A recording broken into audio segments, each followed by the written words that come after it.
WhiskyJason here, whiskey from the viewpoint of an American in Germany, tasting often rare and exotic whiskeys.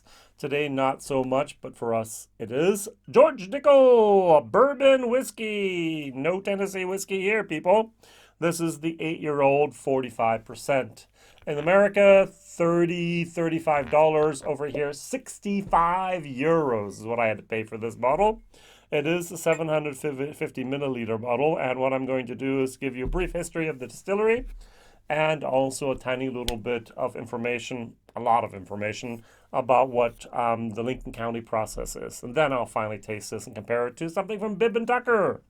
All right, so what do we have, first of all? We have the distillery, which is called also the Cascade Hollow Distillery. It is in Tennessee, in Tullahoma, in Coffee County, Tennessee. Let's see if I can go over there. Now, today, it's owned by Diageo. How did it happen? Well, so I think this is interesting. So someone wrote in a book I have that Jack Daniel's sells about 99% of all Tennessee whiskey, and the rest was divided up by Dickel and whatever is left over. So 2013 would be the figures I found online. Jack Daniel's sold 11.5 million cases, and Dickel sold 0.13 million cases. It's kind of cute, isn't it? All right, so, and once again, they actually use the Scottish spelling with whiskey without the EY at the end. Yay! All right, so what do we have here? We have the history. We have a guy called George A. Dickel. Probably his name was Georg. He came from Germany 1818, immigrated to the States in 18. He was born 1818, went to America 1844, and founded a retail business in Nashville, Tennessee in the 1850s and began selling liquor in the around 61. So, and then he had a partner and he got sick and he died, and his wife inherited his parts and so on, and he inherited it to the partner and so on. But what happened was the store started actually having a distillery.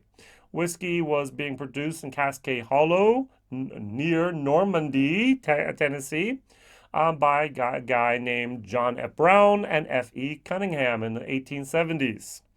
And then it was called Cascade Pure Whiskey. It wasn't called George A. Dickel. It was Cascade Whiskey, and it was actually called Mellow as Moonshine. So we'll get back to that mellow part there in a second. So what do we have here? We jump ahead and we go through Prohibition. We start having this partner. His name was Schwab. He sold his Cascade brand to Schenley Distillers Company or Distilling Company. They actually tried to buy Jack Daniel's, got outbid or whatever reason. They went to Brown-Forman instead. So Schenley decided to buy the George A. Dickel Cascade Kentucky brand. And they did that very successfully. They started their own distillery here in July 4th. It opened up in 1959, and the first Tennessee whiskey was bottled in 1964. Now, every Tennessee whiskey is a bourbon, just like every bourbon is a whiskey. But not every whiskey is a bourbon, and not every bourbon is a Tennessee whiskey. What do I mean by that? So you have certain rules. To be a bourbon, we hopefully know 51% corn, minimum, new charred oak, and so on and so on. And the only thing is everything that plus a few other requirements. To be considered Kentucky straight bourbon whiskey, it has to be made in Kentucky and also matured in Kentucky for at least 1 year. You can take it out of that and you can actually bottle it someplace else. Now, to be called Tennessee whiskey, you need to make it there, you need to mature it there, and you need to bottle it there. And then it's called Tennessee whiskey. And there's one other tiny little important factor. You need to go use the Lincoln County or charcoal mellowing process. Now, what is that? So the charcoal mellowing process uses sugar maple, charcoal. So what do? You take a sugar maple tree, you cut it into boards, You let them dry out, have a certain amount of moisture in them, and then you actually stack them up. It looks a little bit like it's a pallets.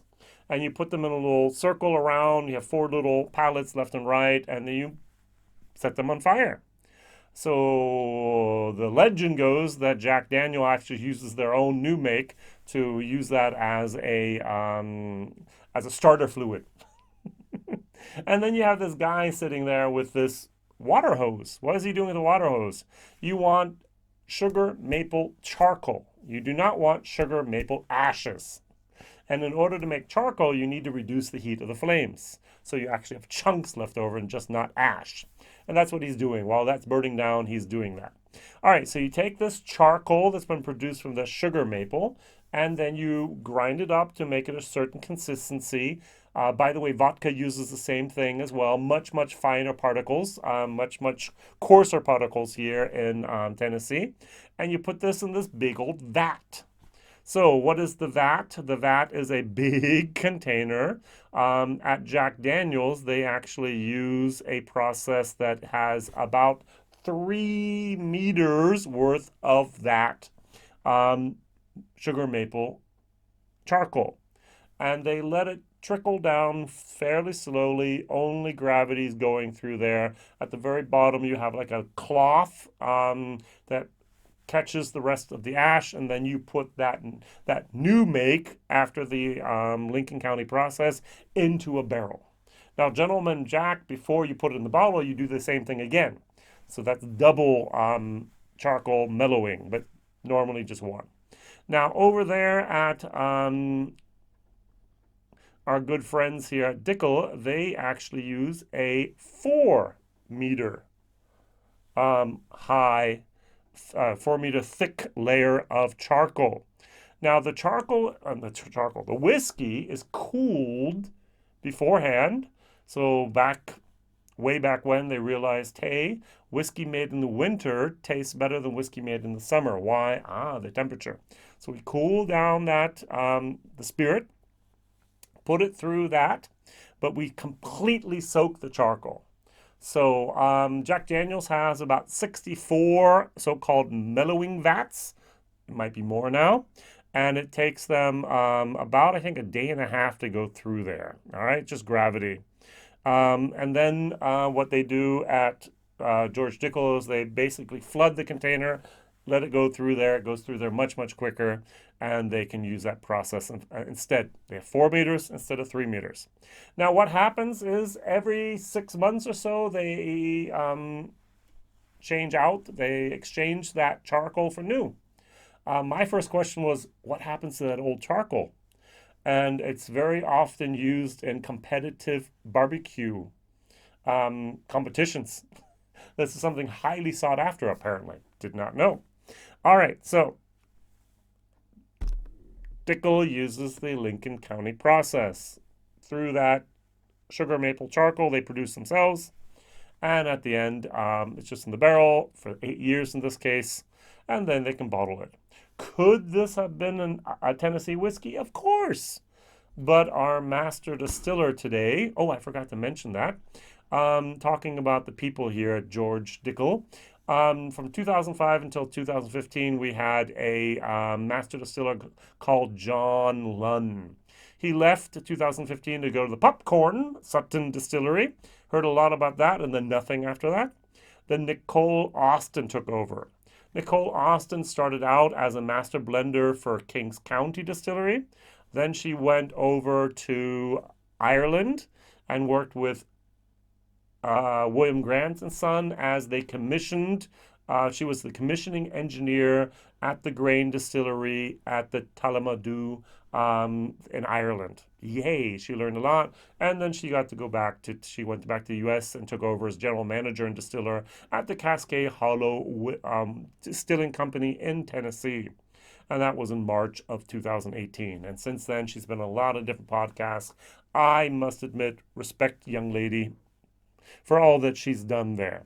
All right, very, very good. What am I going to compare it to? A long, long introduction, I know, but hey, I learn, I tell you, maybe you learn as well.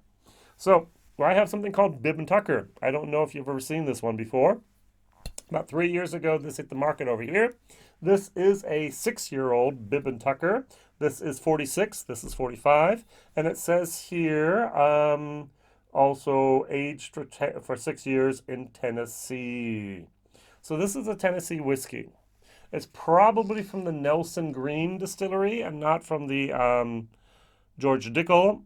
I once called it a George Dickel product, and someone called me out online and said, "You have no idea." True, I'm still learning. I sometimes do not know where the source whiskeys are coming from. So, the color, not much difference. So you can see here, you can see here, they're about the same, all right? So it's very sad that they use these dark type of colors. Bib and Tucker, that was my Sunday dress, all right? So over here we have that on the nose. I get a alcohol sharpness. I get a little bit of like an acetone type of glue moment, which is not great. I do get a type of clove honey moment, and I do get a tiny little bit of the pecan wood moment going on here. Is this a fabulous whiskey? No. Is it a terrible whiskey? No. Is it an okay whiskey? Yes. Now, the whole time you have to remember in the back of your mind, I paid 65 euros. $75 for this. You in the States get it for $35. I like the design, very easy to grab, something for the bartender and so on. It's an okay bottle, but a lot of money over here. But someone once wrote in a comment, "Jason, you're paying too much." Yes, I am, and I know it, but I don't get it in. There's no other place to get it from. I can't just get in the airplane and go to America and come back with a bottle and be back here in 2 hours. It just doesn't work in Europe. I have to pay through the nose for a lot of products that I want to have and want to review here. This has a little bit more of a herbal moment going on, a little bit of a cough drop here, a little bit of an herbal tea moment. It's a little bit more of a wood moment as well, which is weird. 6 years, 8 years. I would have expected more wood here, but hey, maybe this was higher up in the rack. Maybe this was a little bit lower in that rick house. All right, let's try this. WhiskyJason here. Let's see. Hmm.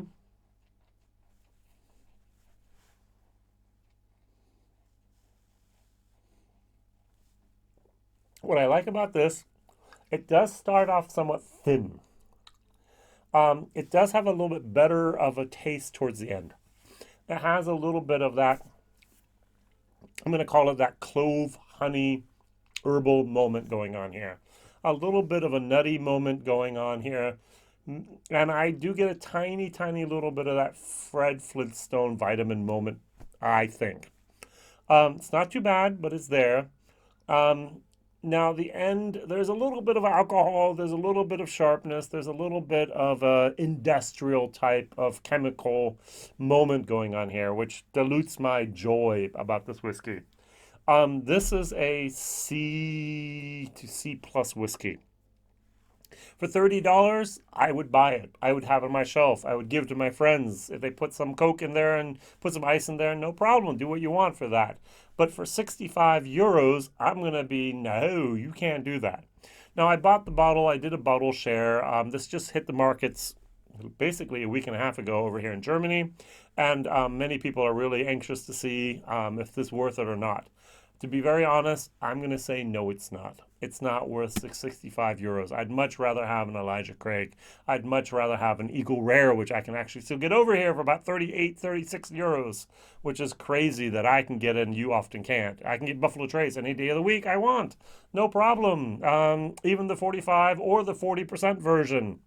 It's amazing what's there in Europe and not in America at the moment. We're a little bit behind you, so we have not cleared out the shelves in the warehouses yet. So if you're ever over here and you want to find something from Buffalo Trace, go to a good big supermarket or a liquor store over here. You might actually find something that you can't find back at home. So re-import it, who knows. All right, so the Budmantucker in comparison.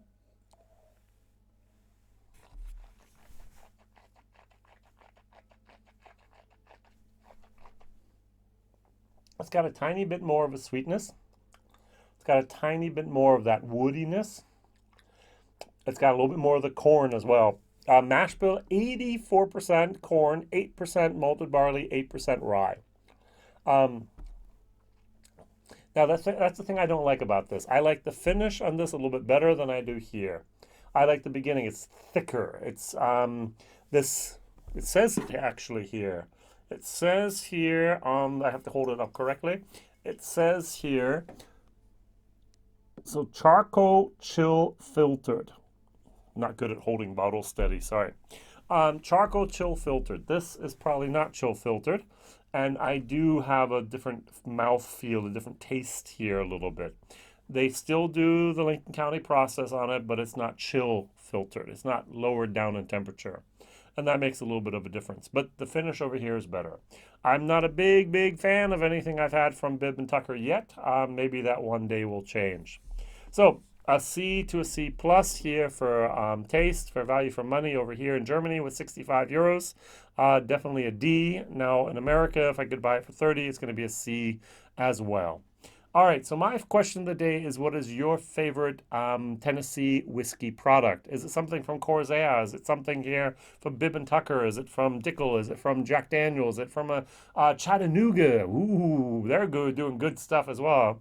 I'm going to be over in the States in June. I hope I might be able to visit Chattanooga. Who knows? All right. Thank you very much for all your support, all your comments, all your encouragement. Thank you very much. And I hope you have always something very, very nice in your glass. See you soon. Bye-bye.